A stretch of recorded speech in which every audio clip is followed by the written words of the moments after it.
And all bureaucrats, this is what I learned working in Congress for 9 years and running as a district office and dealing with constituent relations. Bureaucrats are cowards. They get to hide behind anonymity, all right? They get to hide behind that no one knows their name, that no one will ever hear about the horrible decisions they're making. And they only get in trouble if they say yes. If they just continuously say no over and over, then it's fine. They don't have any problems.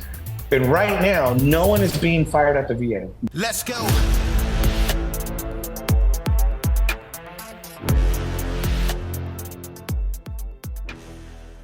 Welcome to Citizen. We got a special guest today, Tommy Marquez. You were in the Navy. Yes. Good. Got that out of the way. I see some boat oars back there with stuff jammed into it. So let's start with just you. Where'd you grow up? I was born in Mexico. I grew up in Brawley, California. Pretty much the hottest place in California, poorest place in California. What is it? Inland Empire somewhere? No, it's east of San Diego. It's on the Arizona Mexico border. Extremely poor neighborhood. All field workers, migrants, community. 86% Mexican, not Hispanic, Mexican. So you were born. Where in Mexico were you born? Mexicali. Mexicali. So there's one of those on both sides of the border.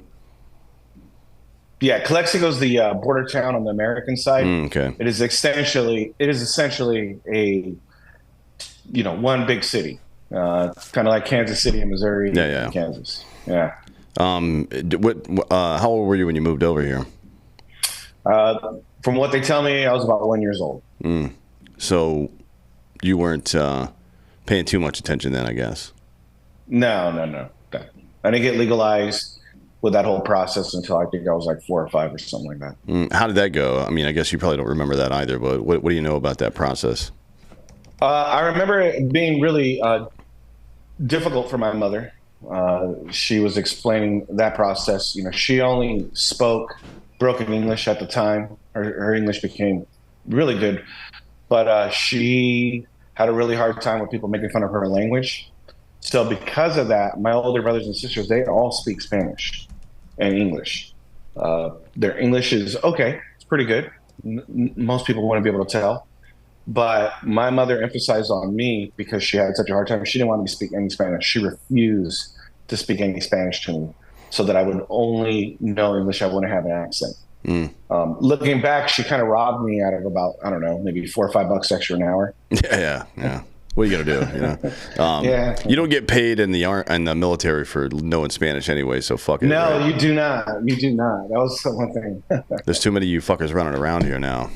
I know, and we're all in the Marines. Yeah. It is mostly Marines. Like we had some, let's see, Colombian, Guatemalan, Nicaraguan people, mostly South and Central American dudes. And there was one dude, Arenas, that was, I think his parents were from Mexico, but most of them were in the Marines. Yeah, it's weird.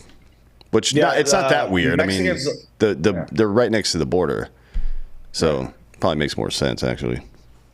No, it actually does. We call them OTMs, by the way, other than Mexicans. OTMs, yeah, I know. Or exotics, I guess, if it's anywhere other than Central and South America. Right. So, what'd you do in school, like high school? What were you into back then? So I was a real big history guy, but I was not a smart guy. I really struggled with math, struggled with English.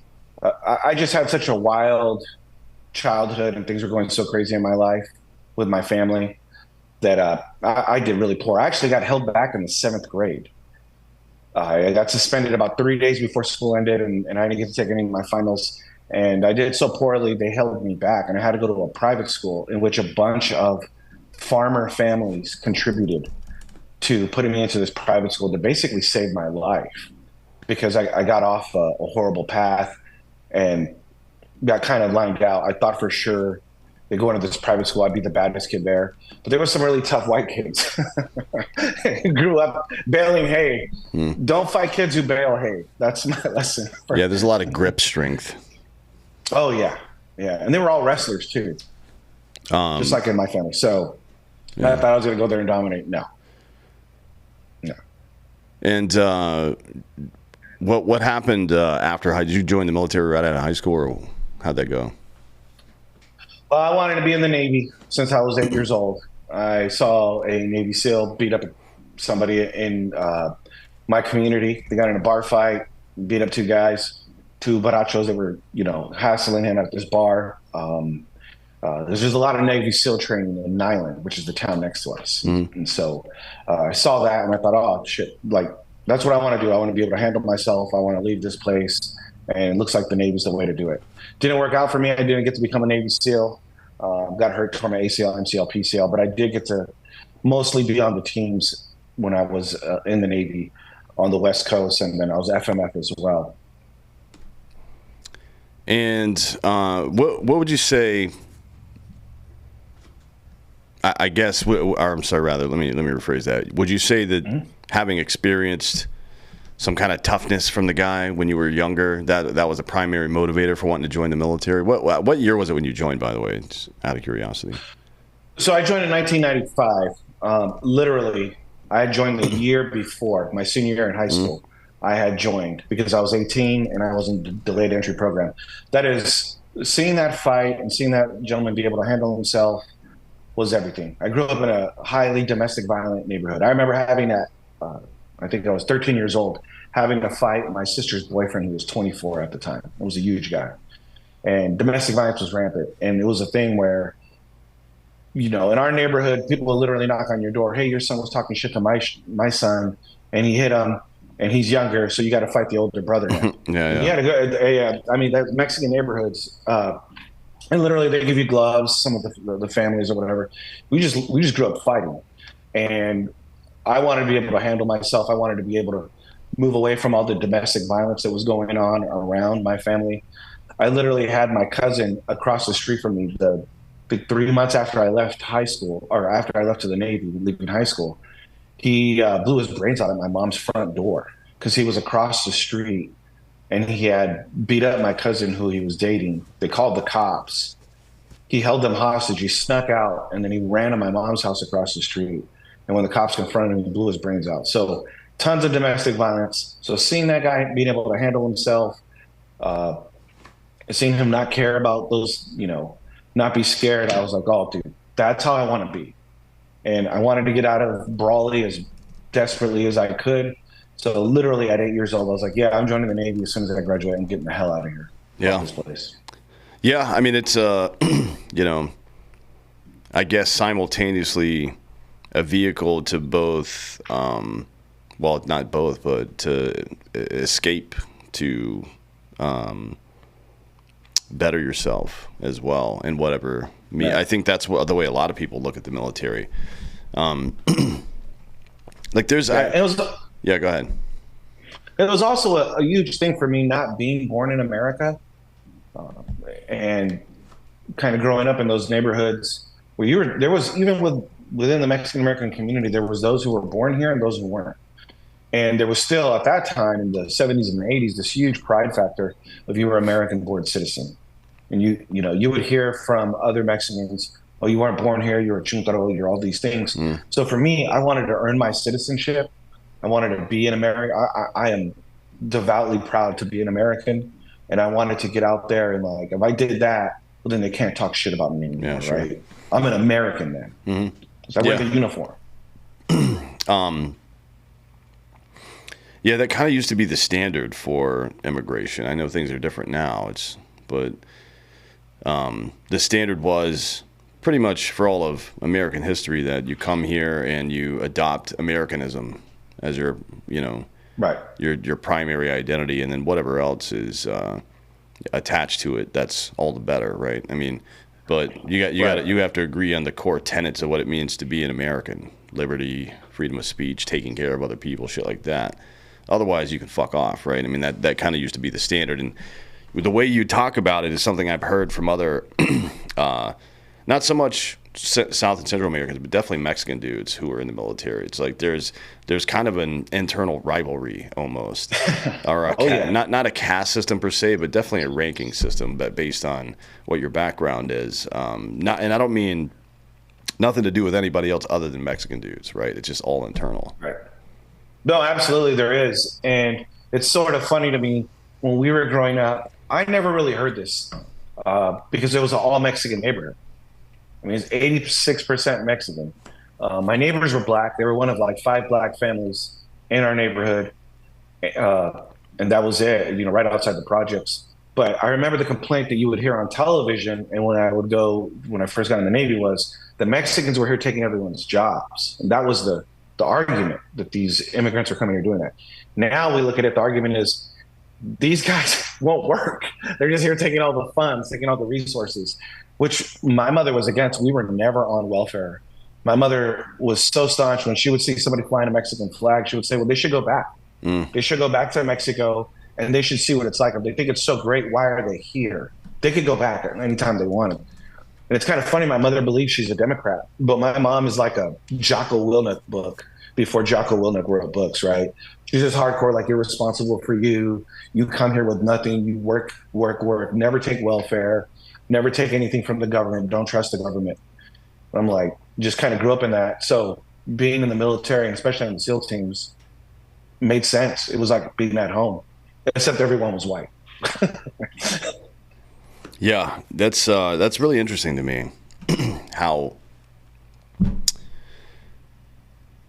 I think it's about setting expectations. You know what I mean? Because you can talk to Border Patrol people about this, people that actually work in Border Patrol, and one of the first things that happens when somebody who's tough on the border comes into office is the word spreads through the community. Right? And people either start self-deporting, which is like the most common. I think 80% of I don't even know what you would call it. 80% of the people who are leaving aren't getting quote unquote rounded up and deported. They're as you know, the some people would have you believe, I guess. Most of the people self-select and just get the fuck out, right? Because they don't want to get a derogatory comment on their immigration status. Right. So there's a lot of like just setting the standard that if you fuck up, you're getting deported. People will stop doing stupid shit first. And then 2, you know, it makes a lot of sense for us to try to set the standard of, you know, you assimilate into American culture, you got to get the fuck out, right? Like we're not playing that bullshit. You're not coming here to transform our already perfect country, right? Fuck off. Yeah. You know, I think that's incumbent upon people who are already here to actually pay attention, and good fucking luck with that, right? Well, they're distracted. They want to know who Taylor Swift's dating or who she's going to vote for. They're not concerned about the things that actually really matter in their everyday lives. Well, I don't give a fuck what Taylor Swift thinks, so maybe I'm in the minority on that one. Yeah. Okay, so you joined the military, and what did you do exactly? So I was a yeoman by rate, administrative by rate, but the Navy's kind of funny. So you could be in a rating, but you don't actually necessarily have to do that. So my first 3 years I was in the fleet. I hated it. I felt like I was surrounded by people who were just there for the benefits, people who weren't proud. Not everyone, don't get me wrong, but there was just too many people around me who were just there to do the bare minimum, unhappy with the choices they made, things like that. And I felt like they didn't have enough military bearing and professionalism. So after my first 3 years in the fleet on the USS Peleliu, I was successfully able to transfer to a Naval Special Warfare Command, which at the time was called Special Boat Squadron 1. And then there, 9/11 happened. And I got offered on 9/11 on that day. They're like, hey, who right here in this room can no bullshit leave today? Who can go? We don't know where you're going, what you're going to do, or how long you'll be there, but who will go for your country right now? And I raised my hand. I was like one of 3 guys. And I was surprised at how many people, even at a Naval Special Warfare unit, we got SWIC, SEALs, EOD, like everyone's and regular fleet people, they were just like, I got school, my wife's pregnant, or I kind of was going to get out, all these other people. I was disappointed that I was only one of 3. I thought everybody should have raised their hand. But because of that, because I volunteered later on in 2001, I ended up at a Combined Joint Special Operations Task Force in Afghanistan, in Kandahar, did the invasion there. There I earned my Fleet Marine Force warfare device. General Mattis gave us that. And then pretty much I was stuck then into the Naval Special Warfare community.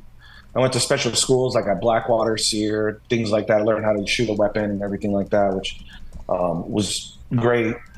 Survival school, like I said, Sear. I did all that. Then I went to Naval Special Clearance Team 1. Worked with the Marine Mammal Program, which is cool. Bomb sniffing dolphins. That's a great way to pick up chicks. Yeah, like, hey, you want to go meet the dolphin?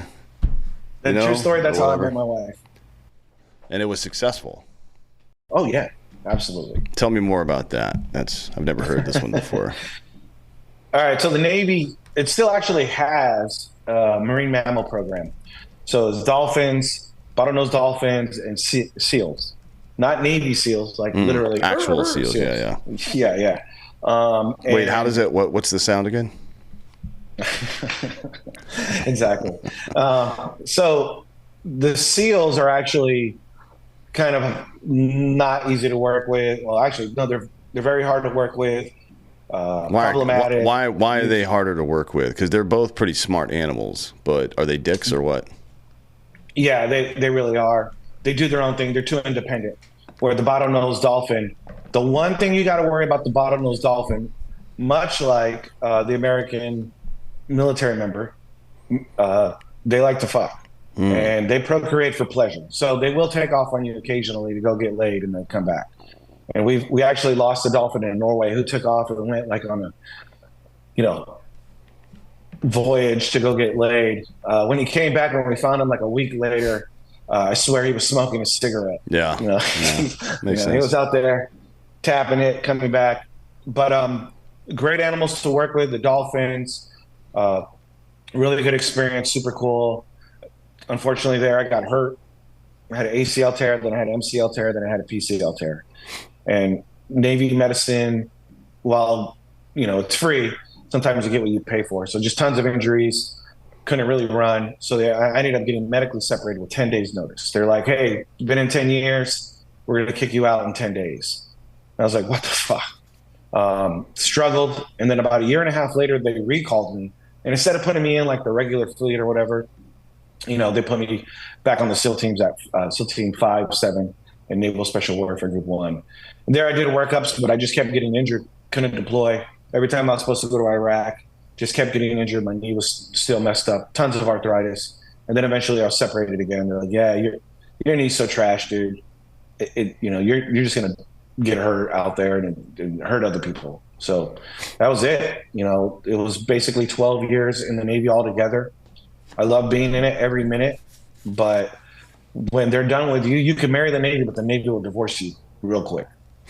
Yeah, and they can owe you money for a long time too, but if you owe them something, they'll take it right out of your fucking paycheck or out of your bank account in some cases. It's wild. Yeah. So how's the knee now? Well, do a lot of stem cells and stuff down in Houston. That's helped actually a lot, but I'm actually just starting to run again. I was telling you when we were hanging out that, lost a lot of weight because I've been walking a lot. And then once I got to a certain weight, I was going to start running. I ran a 5K the other day. Couldn't walk 3 days after that because it swole up. Hurt my back also too a little bit, but I'm trying to get back into it. I've got more through the stem cells, hyperbarics, and cryogenic freezing. I get more movement and use out of it than I did in the last 10, 15 years. That's good. Yeah, stem cells are pretty good. They'll help you out a little bit. There's actually a new one for one thing that a bunch of dudes have big problems with are lower back injuries. Right, lower lumbar. Yeah, like let's say L4 to L6 range. A lot of people I know have that, including myself. There's a new treatment called Disc Seal. It's all one word, disc, like DISCSEEL. And it's they inject something into the around the edge of the disc, and it literally seals it off somehow. And then when you put stem cells in, you put them inside of the sealed part, and it's like an 80% success rate for people to not have any herniated or bulging disc after that. Like after 2 weeks, it's fucking crazy. So yeah, those things are pretty strong is not the right word, but effective, I guess. Yeah, absolutely. I wonder how many decades it's going to take for the VA to finally implement using any of those kinds of treatments. It'll never happen. Let me save you the suspense on that one. Why would it? They don't, unless somebody's getting fucking incentivized for. Actually, I don't even know. You've worked as, I guess, a liaison. Tell me about. So you're out of the Navy now. What do you do after you get out of the Navy? We'll get to this other stuff in a second. Yeah. Well, when I get out of the Navy, I just struggle. I had 10 days notice, essentially. I thought like I was going to walk out and people were just going to hire me. None of that happened. I also didn't help myself. I had no real education other than in high school. I wasn't very mature. I thought things were going to happen. So I ended up, struggling.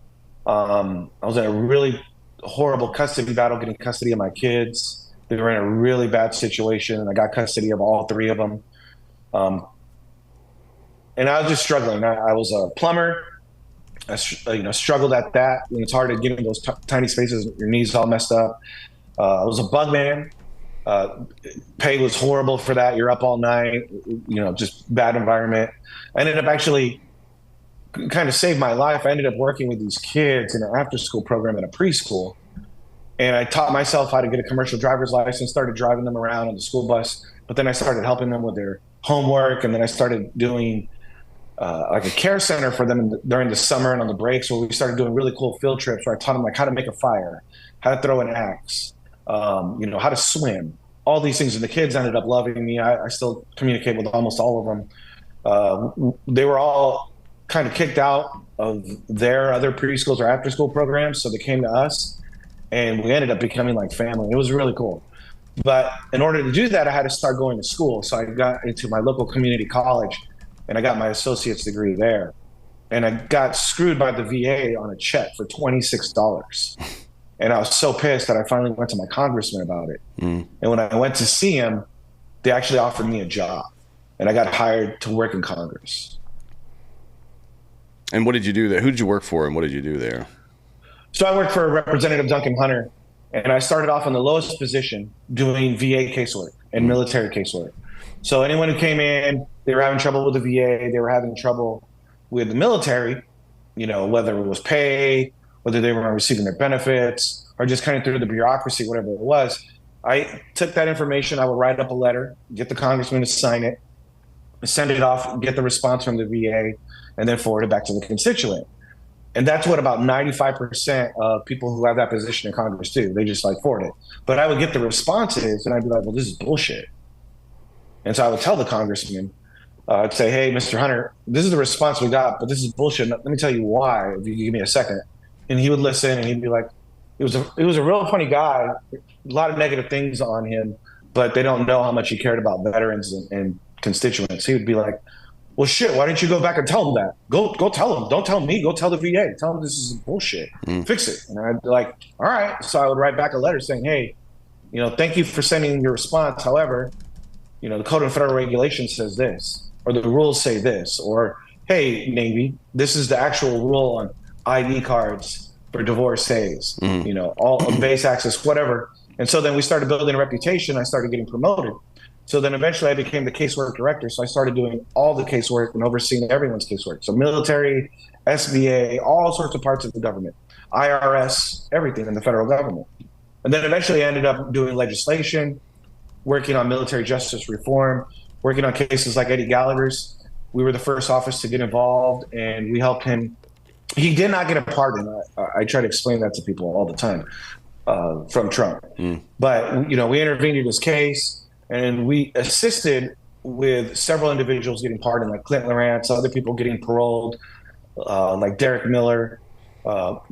We then created a law called the Martland Act, where we made it illegal to molest children on military bases overseas. Believe it or not, we had to put that in the law because of a Green Beret named Martin, who was getting kicked out of the Army because he beat up a child molester who was constantly molesting boys. Yeah, in 2016, right? Yeah. I remember that guy, yeah. It's fucked up. They tried to kick him off the teams because he whipped some pedophile's ass. Like, are you kidding me? Yeah, he should have killed that son of a bitch. Yeah. Imagine being an Eagle Scout and your whole life thinking is, hey, I want to be a Green Beret. And you become a Green Beret and you go to fight the Taliban. You're like, yeah, man, like Pat Tillman or something, like John Wayne. And then you get there and you don't get to do anything in Afghanistan, except every night you hear little boys getting raped in Afghanistan, and there's nothing you can do about it because the Obama State Department says, hey, guess what? It's a cultural norm, so don't intervene in it. What the fuck? Yeah, that's the kind of craziness we were intervening in. Yeah. Man. And then they try to kick you out. They try to give you like a OTH. Yeah, that's something else right there, bud. Yeah. But luckily it didn't go down that way. Yeah.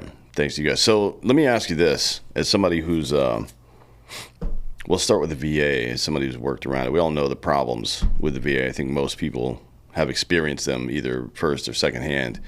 What do you think the issue really is with the VA? I mean, there's a lot of problems, but what's causing these problems? What's causing the problems? I think there's two big things. One, you can't fire people. It's impossible to fire individuals. And the other biggest problem is that you have the VA right now, the Secretary of the VA, McDonough, you have the Undersecretary of Benefits, Joshua Jacobs, and the Undersecretary of VA Health, Dr. Anal. None of them are veterans. None of them. And, when we talk to other non-veterans about what military benefits are like or what the military experience is, I mean, it takes us time to explain even how things work before you get started. So imagine you're put in a position where you're in charge of benefits, you're in charge of burials, all these things, and you weren't even a veteran yourself. It's going to take you a year or two to even understand the difference between an honorable and a dishonorable, OTH, bad conduct. I mean, it's ridiculous that they're doing that. But you also can't fire people. So people get there. And I guess the overall problem with the VA is that many employees at the VA believe that the VA is there for their job. They don't believe that they're there to serve veterans. They don't understand that. They don't comprehend that. They think that this is like, whether they believe in God or not, they believe that like God came down like a monarchy, like how he used to crown a prince or a king, that God came down and appointed them a GS-13 position, and therefore they should receive that for life. And anyone who questions them or tries to make them do something they don't want to do, well, you should be able to just ignore them, crush them, ruin their lives through their benefits. It's just ridiculous. Yeah. I mean, so how do you even start to repair all that? I mean, look, the government is the largest employer in the country, which is a huge fucking problem because the government doesn't create anything. The larger the government becomes, it's just more money out of your pocket, right?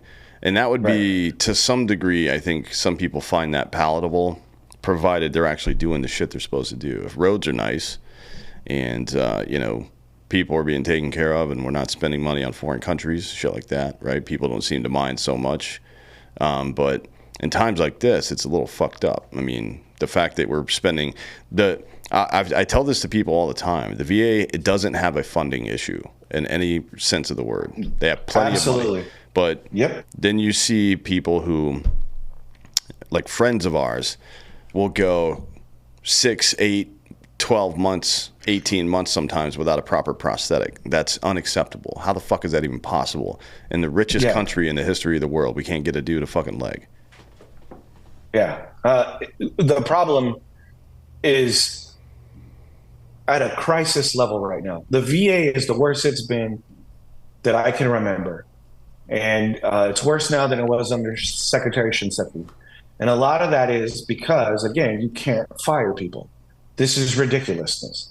And they've rehired all these people who were fired under the Trump administration. There's people who are at the VA just getting bonuses and all this salary and they do nothing.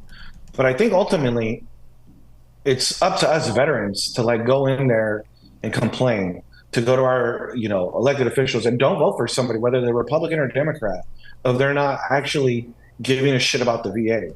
Because the VA right now is getting away with so much shit. It's like literally criminal in some cases. And those aren't my words. Those are some of the things that are coming out of the OIG's office. Yeah. And they're just not being able to hold them accountable. And it's disgusting. And I mean, there's too many examples. the prosthetic leg getting repossessed story. I looked into this after we talked, and that's just horrible. And I mean, it's fucking crazy. For those who don't know the story, I talked about it on Drink Bros maybe a month or two ago. But some dude had like that fucking shitty movie Repo Man with Jude Law. Some dude had his prosthetic repossessed by the private company because the VA wasn't paying the bill. What the fuck, man? I mean, how? That is deeply embarrassing. I mean, if you think about I think one of the things you said before is very on point. These people see this as a job and not service, because if this were if you sent your kid out into the world with dirty clothes or something like that, and sometimes that happens because circumstance, right? Maybe you're poor, you can't do anything about it, or whatever the fuck. People feel a deep sense of shame sending out their kids or their spouse or their business partners or their employees or whomever it is looking like shit.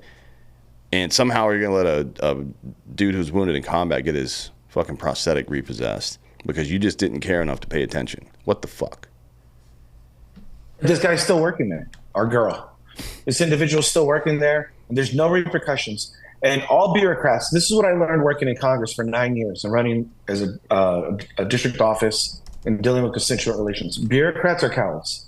They get to hide behind anonymity, all right?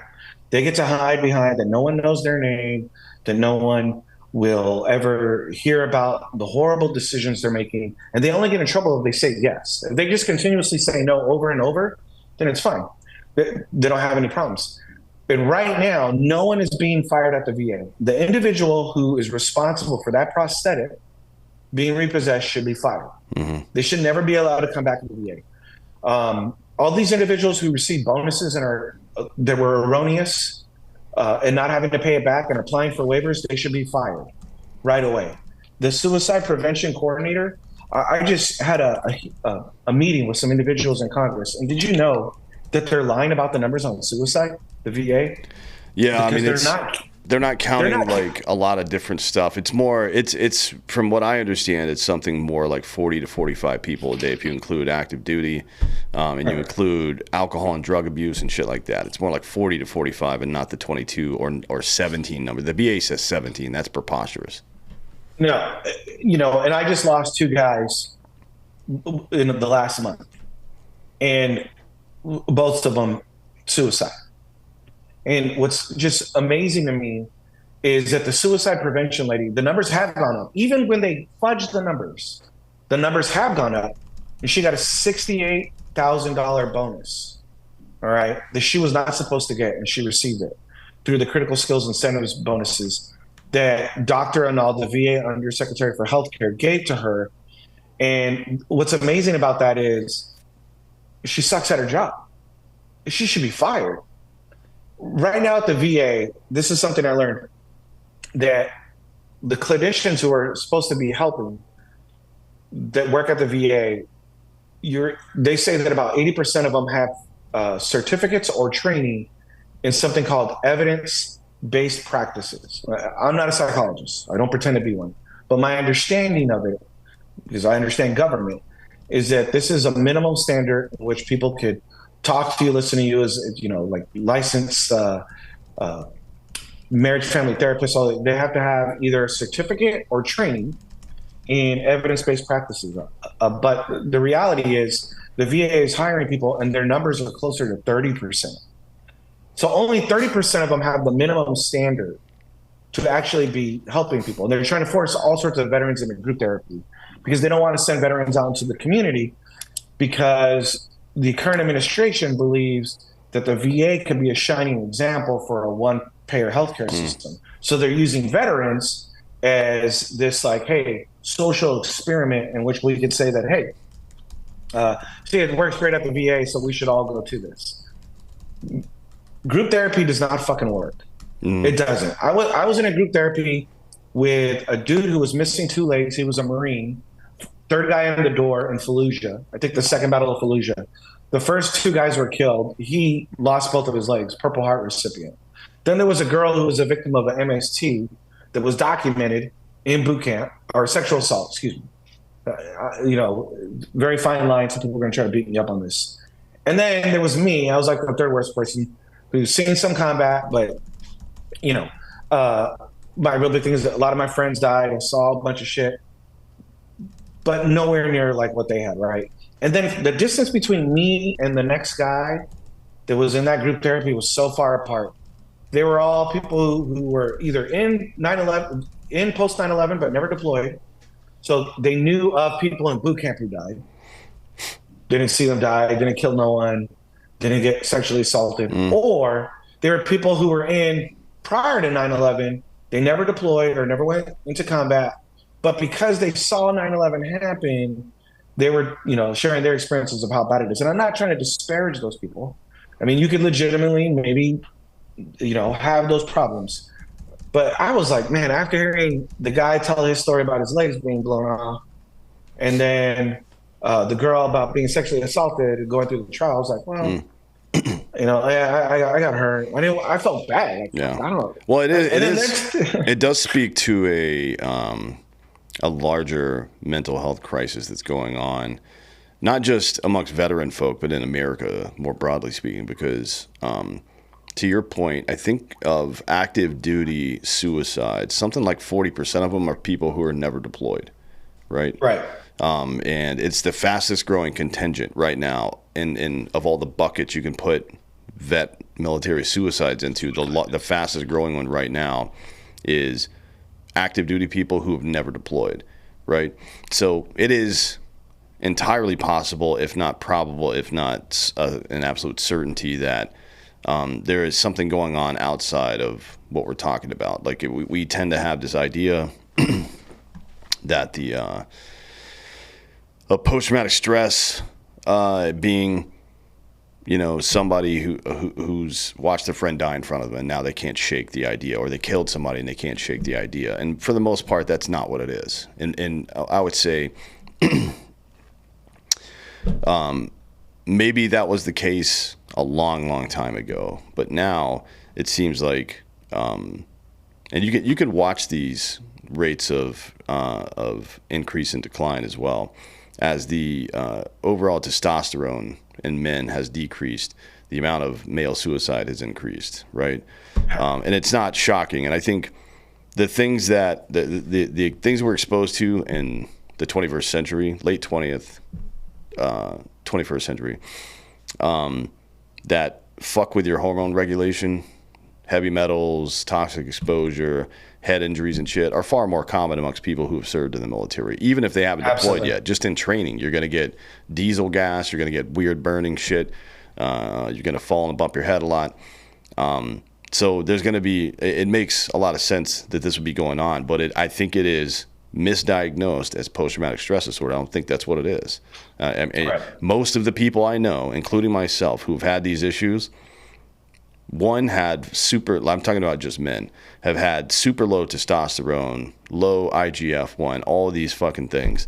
And almost immediately, once they start treating that problem, their symptoms start going away. It's like, this is pretty cheap. It's pretty cheap. Yeah. It's certainly cheaper than an SGLI payment to just give a dude $150 worth of TRT a month, because that would fix most people. And it drives me fucking nuts that we're not even talking about that shit. Nor will they measure it for individuals when they're in.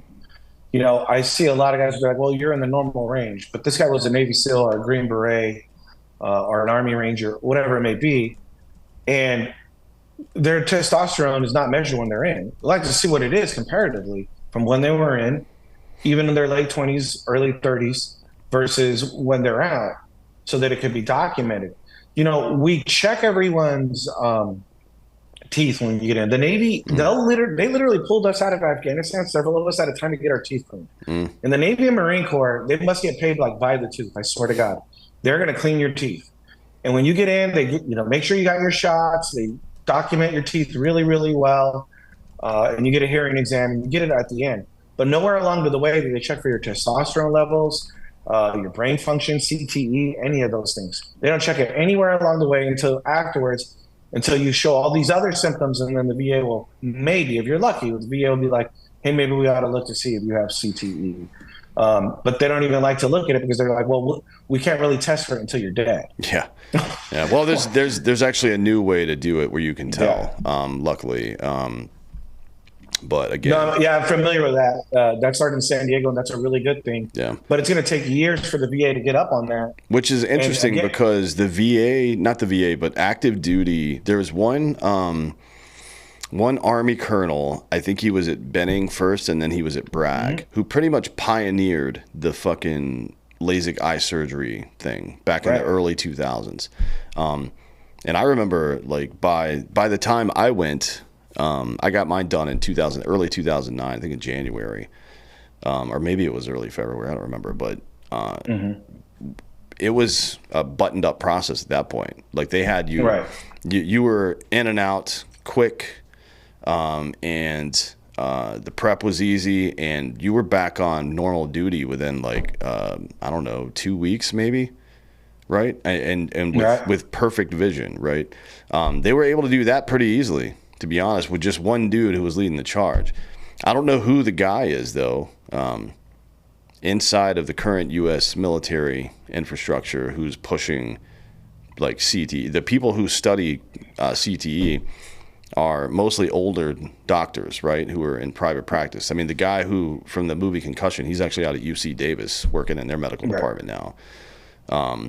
That's the kind of guy you need who's actually a contractor for the military and figuring this shit out. In a lot of ways, like, I don't know if you've ever run into him before, but Kirk Parsley used to be a SEAL. I think he was on Team 3, I think, back in the day. Maybe it could have been 1, but he was a SEAL. Then he got out, went to medical school, became a doctor, and came back to the teams as kind of a consultant. He was like, hey, all your guys are fucked up. All of them. They've all got breacher syndrome. They've all got fucking, their hormones are all jacked up, and I can prove it. Let me test them, and I'll show you, right? Test them. Everybody's levels are fucked, right? And then he's like, don't even look at the reports. Just go ask your guys about a couple things, like, how do you feel when you wake up in the morning, or what energy levels, libido, shit like that. And the command Warcom came back and, like, oh, these dudes are all fucked up, right? And they started letting him run pilot programs and treat people and shit like that. I don't understand how the fuck that hasn't happened at the broader level for the DOD. I mean, every motherfucker, like, literally, I don't care if you're 19 or 40, you should have your levels checked by the military, right? You're the human capital, as CZ likes to say. You're the weapon, right? How are we not sharpening this? I don't understand it. Well, I'm really concerned because, I've been talking to people in Congress, and with the Army, the individual who just took over the Army's program of documenting and researching concussions and brain function within the Army, he's actually moving away from the NIH studies and is trying to. It was so funny in this brief. My eyes couldn't roll any further back in my head, but it's trying to, like, sink it to really be really small niche category of concussions amongst West Point football players. And so I said in this brief, I said, wait, hang on, I have a question. Did this colonel, let me guess, did he go to West Point? Yeah. Like, yes. And I go, let me guess, did he play football? And they're like, yes. I'm like, So he wants to give a bunch of money to do studies on West Point football, which would then also put him back on the campus of West Point doing this. And they're like, yeah. And I'm like, no one sees the problem there. That's like less than 0.001% of the Army. And you have all these other people who've got all this experience with concussions and with problems. And we're not going to study the big major problem. We're going to study concussions in West Point football. And if he had any real brains, he wouldn't study concussions in West Point football players, because all it's going to lead to is people saying, well, they shouldn't play football at West Point. Yeah. But, I mean, that's dumb, because in any kind of test, you want a control group, right? And everybody in football is getting their brain knocked around all the time. How does that help? Right. And what's unfathomable to me, though, is they think this is a good idea. And I'm like, you guys, No, this should be stopped. We should mandate. Congress needs to do their job and say, like, hey, no, the money cannot be spent on that. It has to be spent on the problem that fixes about or that addresses 90% of the problem, not 0.001% of the problem or population within the army. It just makes no sense, but that's typical because you have somebody who wants to make a name for himself in this little niche group and probably get a job afterwards, right? And that's what we see a lot with the VA. That's what we see a lot with the DoD. And we run into those problems. And that's kind of the nice thing when I worked in Congress is I learned all this stuff and we were able to try to address as much as ever we could. But it seemed like for every problem we fixed, 3 more came up. Well, speaking of Congress, they're at it again. And there's I don't know where it is right now. Maybe you can fill me in on this. Maybe you can shed some light on this, but there's another pending government shutdown. We hear about this once a year, typically, or once every other year. And then we get some continuing resolution that just another CR maintains status quo. We haven't had a passed budget since 2003, maybe. I think it was 2003, or maybe it was 2002. Nonsense. So we're not good at governing. That's why government shouldn't fucking exist, in my opinion, but it does. And here we are. So what's going on with all that? And then there's going to be some effects or possible effects anyways for veterans, particularly ones on disability. Yeah. So with the continuing resolutions, people are going to hate me for saying this. This is the product. So we've had not like a full process, but most of the bills that are getting passed are CRs or omnibuses. Continuing resolutions are omnibuses. Occasionally we'll get them combined to make a cromnibus. I don't want to get into what, like, that's, I mean, everyone kind of knows what they are, and you get in general. I don't want to go into the weeds of that. That puts kids to sleep. Trust me. Cure insomnia of those conversations. But one of the big concerns is that when you do those things, you're not funding things to the right levels. You're funding old programs. There's a lot of ways. So if you're really concerned about government spending, you want a new bill every year, right? It's a major concern. But what's really concerning for veterans, and I've been sounding the horn on this for a while, and this happened in May, and I did a video, and everyone got on there and jumped my shit and said, oh, you're just, searching for clicks and it's clickbait, blah, blah, blah. But what the VA has done is they've misused the PACT Act money. If you go back a year and a half ago, do you remember when the PACT Act, Republicans wouldn't vote for it? And there was this whole backlash and people were like, oh, Republicans hate us and stupid nonsense like that. But remember what the 2 major concerns were for Republicans was, one, the bonuses, the critical skill incentive bonuses. They were worried that they were going to be misused. Ding, ding, ding, they were. We now know that the VA for sure misused $10.8 million of that, giving them to people that they weren't allowed to give. And the OIG did a report on that. Some of them hundreds of thousands of dollars. Individuals received that, and they were not allowed to do that. And they still did it. And they may not have to pay it back. And the other thing was the non-discretionary funding. Details matter when it comes to legislation. And giving the VA a blank check and saying, like, hey, this is PACT Act money, but you can use it for whatever, is dangerous because that money has not gone to the PACT Act. What happens is they used it as a slush fund. And so what the VA has done this whole year is they've used that money to hire people, give bonuses. They've used that money improperly with moving people around, transferring people to different areas, all sorts of different funds they used it for, other than what it was intended its purpose, which is the PACT Act. And they could legally do that because that money is not earmarked and designated line items. All right. So then they came with a report in July on the last freaking possible day to Congress and said, hey, guess what? We have a $3 billion shortfall in our benefits money that we got from the PACT Act. And if you don't fund that money, guess what? Veterans are not going to get their service-connected disability payments on October 1st. So I did a video on this report, and I'm happy to share with you the slide presentation that the VA gave. And it said that. And people were like, oh, you're a liar. We're always funded. It'll work out, blah, blah, blah. Well, Congress came back and said, hey, listen, both Republicans and Democrats, like, hey, how could you have misused $3 billion?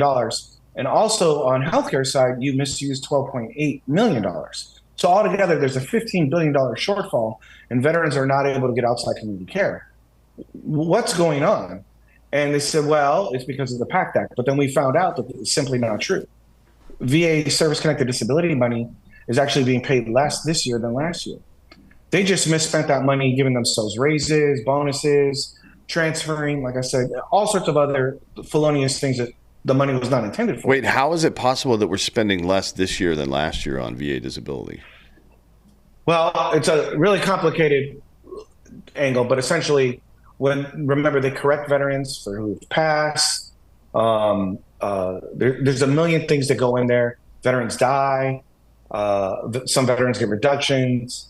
Also, a large part of benefits is also other things like GI Bill, all those kinds of things in there. So overall benefits, I should have been more specific. Benefits is down for what we're having to pay by about almost $1 billion this year, even with the PACT Act.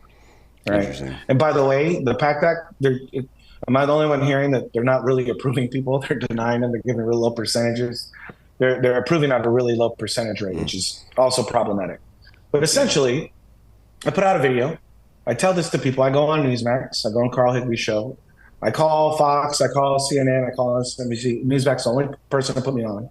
Talk about this and started warning veterans. And everyone said, oh, no, no, no. And then the other day, it came out on Military Times. Hey, guess what? If we don't get a deal done by September 20th, veterans' payments are going to be delayed. So I reach out to Congress. I reach out to people on the House Veterans Affairs Committee and the Senate Veterans Affairs Committee. I say, hey, where are we at? Here's the problem. This is why it's really, and listen, I'll slam Congress when they're wrong. But on this one, it's the VA's fault. They waited till the last possible day. They knew when Congress was going to break. They didn't actually tell Congress what the specific amounts of money were, right? So the last thing we want is to fund it, and let's say it's $3.8 billion, and it's really $3.9 billion, and we're $100 million short, and so we still can't pay veterans, right? But what we're finding out is there's a good chance if things don't happen by the 20th, veterans can miss their payments on October 1st, where they'll be delayed, maybe 7 or 10 days. And what's interesting to me is I put this post out and I get attacked by a lot of individuals saying, oh, this is because you're a Trump guy. Somehow they want to blame Trump for this. I find that ironic because he's not in office. They've had 3.5 years to get their shit going. But they also say like, it's not true. And then I show them the article and they're still like, oh, well, like, how could this have happened? Well, it's really simple. People don't pay attention to the VA. They don't. People don't get fired at the VA. And again, I can't help but think, if we change the rules where people at the VA who have the budget office, this is all they do, and their numbers have grown, that they don't get paid until veterans get paid every month, I bet you we would never have a problem like this again. But the bureaucrats there are smart, and what they do is they know they can fund all these other things, they can spend all this money and misuse it, and Congress is going to pay veterans. There's no way, because everybody in Congress would lose their seat. But the problem is we're being left out there for dry. And then I have other stupid people on my social media saying stupid shit like, well, I had one guy who said, hey, you should always plan for a rainy day, which I agree with, Dan. Like, true. You should always plan for a rainy day. If you can work, you should still work. Do not just rely on your VA money. If you can work, right? I get that. But then he went on and he was like, we all volunteered. Anything you get extra from the VA after your service ends should be just extra, and you should never, ever even question it. And I said, wait, hang on. First of all, we didn't all volunteer. There is a lot of draftees still alive from the Vietnam War, right? Secondly, fuck that. They're paid heavily at the VA to do their fucking job. So how about they go do their fucking job? If you work at McDonald's and you don't show up, you don't get paid. You get fired. Yep. Why are they the only group, bureaucrats in general, but especially at the VA, why are they the only group of people in our society who, there's this expectation of they don't have to do anything, or they could really suck at their job and not only keep their job, but get bonuses? We pay them to do this. We spend this money, whether you like the VA or not. They're paid to do this. So I don't know about you guys, going back to my mom, when I was telling you about her accountability, if I'm paid to do something, I'm going to do it to the best of my fucking capabilities because I have a sense of pride in the work I do. And this idea that just because we got out and we volunteered, and then we got out of the military, that we shouldn't expect any benefits after that. There's a fine line between welfare and what they're saying there, and these people are paid to provide these services. We earn these benefits, and they should be given to us and administered to us in a timely manner. Well, what advice do you have, I guess, for people like this? Seems like today's Friday the 13th. Monday will be the 16th, so by Thursday next week, this has to get done. Or there might be a disruption. It seems like a very real threat at this point. What advice do you have for people who are who the VA disability money is critical to them surviving? You know what I mean? Are there options, programs out there, or whatever the fuck? No, there really isn't. There really isn't. The key is that the key is that Congress has to get this done. Whether the VA did this on purpose, whether the VA, didn't, and they just accidentally screwed it up, we're here now, and veterans need to be taken care of. I've been trying to look to see about low interest or no interest loans for people, or Congress doing a bill that says something along the lines of, like, if you're a veteran and receiving service-connected disability and there's a delay, like your rent penalties can't be charged or something like that. And I'm actually going to DC next week and talking to members of Congress about that to try to add that in the bill. I try to advocate for veterans still, but right now there's nothing, and I'm concerned. And the biggest thing is people need to pay they need to fucking pay attention. Mm-hmm. You have an administration who is allowing a non-veteran who has no experience with the VA running the VA and the secretary of the VA. You have a non-veteran running benefits. You have another non-veteran running healthcare. And they all suck. And we think that this is going to improve if we get 4 more years of this. I hate to make it political, but we need veterans back at the VA, and we need to be proactively demanding that the VA provide us services. The reason why I got hired in Congress is because of that $26 check. I was tired of the VA, pushing it off, not giving me my money. And I know it was $26, but enough was enough. When I got tired of taking shit, I ended up getting a job there and fixing a lot of things at the VA. And we all need to do that in our own way, our own shape. And, people are voting for all of these things, and everyone wants to talk about abortion. I saw the debates the other night, and I was screaming at the TV. No one was asked a question about veterans not getting their benefits on October 1st. That should have been probably the second question asked at that debate. And it's not a concern to the media. The media won't cover it, right? They don't give a shit. They're trying to give cover to the current candidate, and because they know it's their failure, it's their people. And we need to demand that people be fired at the VA. I don't understand it. If you have guys there who do sound and lighting and all that, if they suck, what are you going to do, Dan? You're going to fire them. Yeah, probably out of a cannon into the sun, actually. All right, yeah, that's good advice. I mean, I tell people this all the time, but rainy days are coming at some point. We've created a crazy amount. Forget about all the other ancillary issues. We've created so much inflation that the rainy day is going to come pretty soon. So, if you're able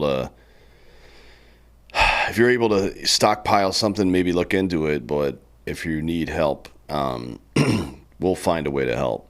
Don't let it drive you crazy. I've told people this recently, but if you're out there and you're having to choose between paying your rent and putting food on your table, go ahead and pay your rent, and I'll put food on your table. We'll figure out something with that bullshit. Just don't let yourself get too fucked up. You're an awesome American that way. Well, there's plenty of awesome Americans that are willing to do that shit. Yeah. So, I mean, it's a good problem to highlight. It's something we need to get on fucking board with here. It's taking care of each other and boxing the government out. Anyways, good luck next week dealing with those assholes. I don't envy you at all. I'm not in any way interested in talking to people that wear suits. No, I understand. So that's why I didn't wear a tie today, Dan. Yeah, I appreciate that. Yeah, it would have made me angry if you did. Thanks for coming today. Tell everybody where they can find you and your consulting business and everything before we get out of here. Yeah, so you can find me on Instagram, TikTok, and on X at Tommy Marquez Consulting. And I am a Trump supporter.